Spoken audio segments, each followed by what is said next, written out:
Xiaomi 17T, Xiaomi 17T Pro, deux nouveaux smartphones haut de gamme qui ont été annoncés. Aujourd'hui, on va parler du Xiaomi 17T. Est-ce que la gamme T vaut toujours le coup? Parce que oui, souvent, c'était des smartphones très intéressants en termes de rapport qualité-prix dans le début du haut de gamme. Et peut-être que cette année, ça change. Mais on va en parler dans cette vidéo. Mais avant de commencer, si vous n'êtes toujours pas abonné, abonnez-vous pour rien louper. Mes lives, mes actus, mes tests. Et bien entendu, si vous voulez acheter l'un de ces smartphones au meilleur prix, n'hésitez pas à aller voir mon site internet lorenzo-tech.fr. Le lien sera en bas dans la description. Allez, avant de commencer par le design, pour ceux qui ne connaissent pas la gamme T, ça a souvent été des smartphones proches du haut de gamme, des smartphones haut de gamme, mais c'est pas les plus premium. Exemple, cette année, les plus premium, c'est les Xiaomi 17 et les Xiaomi 17 Ultra. Là, la gamme T, souvent, c'était des bons rapports qualité-prix performance. Et là, cette année, les prix ont augmenté. Je vous donnerai les tarifs, bien entendu, en fin de vidéo. Est-ce que ça vaut toujours le coup par rapport aux caractéristiques? Je vous dis tout ça dans cette vidéo. On va d'abord commencer par le design. En termes de design, le Xiaomi 17T, il fait plutôt premium,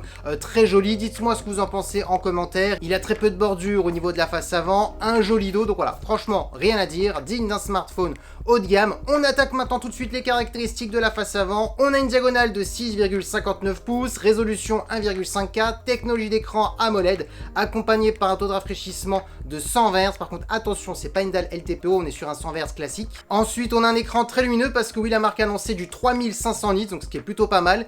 L'écran est compatible HDR, HDR10+, et Dolby Vision, donc un bon point pour les personnes qui aiment bien regarder des contenus multimédia sur son smartphone. Et pour faire de belles photos ou des vlogs, on a un très bon capteur frontal de 32 mégapixels. Du coup, maintenant, on peut le dire, oui, on est sur un très bon écran digne d'un smartphone haut de gamme. Maintenant, parlons de la partie photo, parce que oui, pendant des années, ça a été le point fort de la gamme T. On est sur une bonne partie photo digne d'un smartphone haut de gamme. Alors attention, on ne sera pas meilleur qu'un Xiaomi 17 ou un Xiaomi 17 Ultra, mais en tout cas, on s'y rapproche, et c'est pour ceux qui ne veulent pas mettre de gros budget. Alors ça, c'était pour avant, parce que oui, les prix ont quand même bien augmenté. Je vous donne les caractéristiques. Alors oui, les optiques ont été travaillées avec Leica. Il y a une collaboration encore avec Leica, même sur ce Xiaomi 17 Ultra. Leica a du savoir-faire, donc ça, c'est un point positif.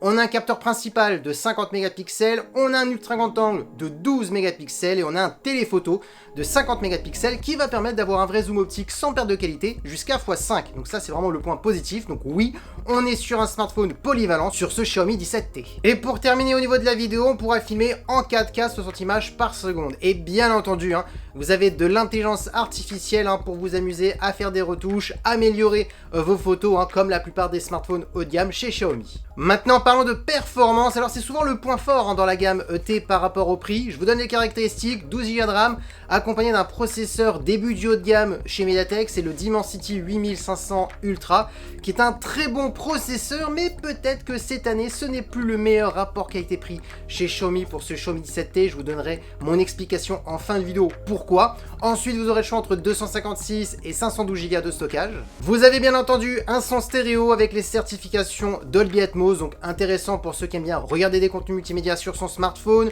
Au niveau de la batterie, on est sur une batterie de 6500 mAh avec de la recharge rapide de 67 watts. Et pour terminer en termes de connectivité, on a du Bluetooth 6 et de la Wi-Fi 6E. Allez, maintenant je vous donne le tarif. Et bien, ce Xiaomi 17T commence à 749 €. Donc oui, on parle d'une augmentation presque de 100 € de plus cette année. Donc c'est pour ça tout à l'heure je vous ai dit, est-ce que ça reste toujours le meilleur rapport qualité-prix? D'ailleurs, je ne suis pas seul à le dire, la plupart des journalistes tech ont quand même été un petit peu surpris par rapport au prix. Alors pourquoi? C'est très simple, on a l'habitude souvent d'être bien en dessous de ce tarif, et là cette année, c'est vrai, quand on regarde certaines caractéristiques, on peut se poser la question, est-ce que ça reste vraiment toujours le meilleur rapport qualité-prix, surtout quand on voit la gamme Poco, le Poco F8 Ultra ou le Poco F8 classique, qui sont à des prix bien moins chers maintenant avec les baisses de prix vu qu'ils sont sortis il y a plusieurs mois. On peut se poser la question, est-ce que ça vaut vraiment le coup la gamme T, en tout cas ce Xiaomi 17T?